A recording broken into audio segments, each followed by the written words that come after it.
La nostra azienda è un'azienda che si trova, dicevo, nel cuore del Friuli, nelle grave del Friuli. Grave in friulano significa sasso, perché noi coltiviamo la vite sui sassi e quindi abbiamo 10 cm di terreno dopodiché si trova sasso. Perché? Perché un tempo discorreva il tagliamento, quindi c'era questa calata di sassi, no? dal riflusso dei ghiacciai verso l'alto, hanno lasciato questi detriti, e dall'altra abbiamo il mare che blocca, no? I terreni derivati dal mare, terreni pesanti, terreni argilosi che bloccano e quindi la fanno diventare una zona di risergino. Per cui abbiamo un clima particolare, anche un terreno particolare, perché sopra abbiamo molta ghiaia, quindi molta siccità d'estate, però sotto viviamo in un lago, proprio perché le Alpi portano giù l'acqua e sotto l'argilla blocca e crea come un mare, per cui noi abbiamo la possibilità di irrigare i terreni, e di questi tempi con i cambiamenti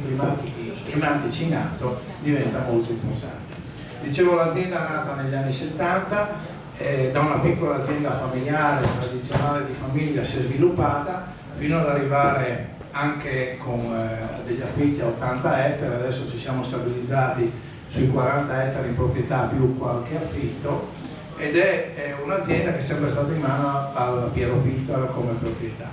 La storia l'ha un po' detta Gunnar, perché ha fatto un po' anche il giro, insomma, non volevamo, però ha avuto anche dei risvolti mediatici abbastanza importanti a livello nazionale, perché è raro che un datore di lavoro dica vi lascio tutto a voi. Me l'ha detto una settimana prima di mancare in ospedale, ci lasci 5 euro, noi diciamo grazie, ma cioè, è un impegno troppo grande. In realtà poi abbiamo avuto questa sorpresa, per cui obiettivamente l'abbiamo presa in mano e cerchiamo di portarla avanti nel migliore dei modi, anche perché la gestione, insomma, da qualche anno è fatta da noi dipendenti, quindi abbiamo un doppio onore e onere, perché da una parte mantenere il nome e dall'altra mantenere alta la qualità degli spumanti.